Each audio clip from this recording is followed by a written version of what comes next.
Hello everyone. आज हम 8वीं कक्षा की उड़ान कार्य पुस्तिका के विषय राजनीति शास्त्र का पाठ 4 कानूनों की समझ को अच्छी तरह से समझेंगे। सभी बच्चे वीडियो को शुरू से लेकर अंत तक पूरी देखें और अगर आप अभी तक चैनल पर नए हैं तो चैनल को सब्सक्राइब भी कर लें और साथ में दिए बेल आइकन को जरूर प्रेस कर लें। तो देखिए, एक बार शुरुआत करते हैं पाठ 4 कानूनों की समझ। जैसा कि आपको जानकारी है कि भारत एक लोकतांत्रिक देश है जिसमें जनता ही सरकार को शक्ति देती है तथा सरकार अपने कार्य नीतियां जनता की सहभागिता से बनाती है। कानूनों और नीतियों को बनाने और लागू करने का कारण जनता को बताना पड़ता है, क्योंकि देश की असली शक्ति जनता के पास होती है। तो लोकतांत्रिक देश का आपको पता चल गया होगा बच्चों। भारत एक लोकतांत्रिक देश है, इसमें सारी शक्ति जो है वो जनता के पास होती है। अब यहाँ पर इसमें कार्यपत्रक 1 दिया है और उसमें दिया है कि निम्न कथन को सही करें। कुछ कथन दे रखे हैं यहाँ जो गलत दे रखे हैं, उन्हें हमें सही करना है। तो हम पहला कथन देखते हैं कि राजतंत्र में कानून जनता की सहभागिता से बनाए जाते हैं। तो यहाँ पर ये बात गलत है, लोकतंत्र में आना है। यहाँ पर ये राजतंत्र की जगह हमें क्या लिखना है? लोकतंत्र। यहाँ आप लिखेंगे लोकतंत्र में कानून। अब ये पूरी बात आप यहाँ पर लिखेंगे, ये बात कानून जनता की सहभागिता से बनाए जाते हैं।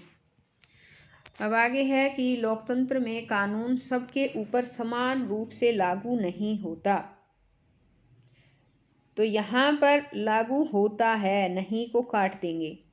यहाँ लिखेंगे लोकतंत्र में कानून सबके ऊपर समान रूप से लागू होता है। ठीक है, ये लाइन यहाँ आप खुद लिखेंगे। अब आगे आ जाता है यहाँ तीसरा कथन कि सरकार जाति धर्म के आधार पर आपके साथ भेदभाव कर सकती है। तो इसमें हम लिखेंगे सरकार जाति धर्म के आधार पर आपके साथ भेदभाव नहीं कर सकती, ऐसे लिख देंगे। यहाँ भेदभाव के बाद नहीं आएगा, नहीं कर सकती, बस इतना ही लिखेंगे। आगे है लोकतंत्र देश में वोट डालकर, लोकतांत्रिक देश में वोट डालकर जन सहभागिता के अतिरिक्त गलत तथा अन्यायपूर्ण कानूनों का जनता को धरने प्रदर्शन जुलूस हड़ताल आदि के माध्यम से विरोध का अधिकार नहीं होता। तो अब इसमें बताओ, विरोध का अधिकार होता है ना लोकतांत्रिक देश में। तो ये नहीं जो है वो हम नहीं लिखेंगे, हम इसमें नहीं की जगह और बाकी सब लिख के होता है यहाँ है लिख देंगे बस। लोकतांत्रिक देश में वोट डालकर जन सहभागिता के अतिरिक्त गलत और अन्यायपूर्ण कानूनों का जनता को धरना प्रदर्शन जुलूस हड़ताल आदि के माध्यम से विरोध का अधिकार होता है, ऐसे लिखेंगे। दोबारा रिपीट कर दिया मैंने ये। आगे है कार्यपत्रक 2 और इसमें दिया है भारत में दलितों अल्पसंख्यकों आदिवासियों महिलाओं किसानों मजदूरों अपंगों आदि के किसी आंदोलन धरने की जानकारी इकट्ठा करके आंदोलन का कारण और प्रभाव पर कक्षा में चर्चा करें। तो अब इसमें बच्चों यहाँ पर जो है इसमें हम लिख सकते हैं कि भारत में दलित महिलाओं व अल्पसंख्यकों का ने जो है कई आंदोलन किए हैं। इनके आंदोलनों का कारण था कि उनका जगह जगह पर आज भी शोषण किया जाता है, संविधान द्वारा दिए गए अधिकार उन्हें प्राप्त नहीं होते, उनकी सामाजिक और आर्थिक स्थिति आज भी बहुत निम्न है, उन्हें अपने अधिकारों को प्राप्त करने के लिए आंदोलन करना पड़ता है।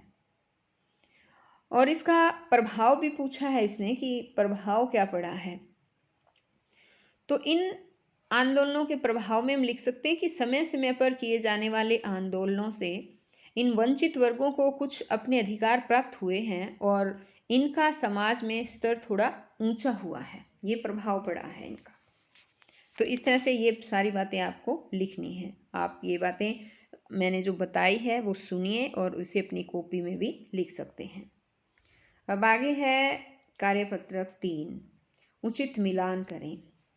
अब यहाँ पर हमें उचित मिलान करना है। तो देखिए एक बार किस तरह से करेंगे इसने पूछा कि भारत की आज़ादी से पहले ब्रिटिश भारत में, इसमें आ जाएगा, जन आंदोलनों की अनुमति नहीं दी जाती थी। देश की असली शक्ति जनता में निहित होती है।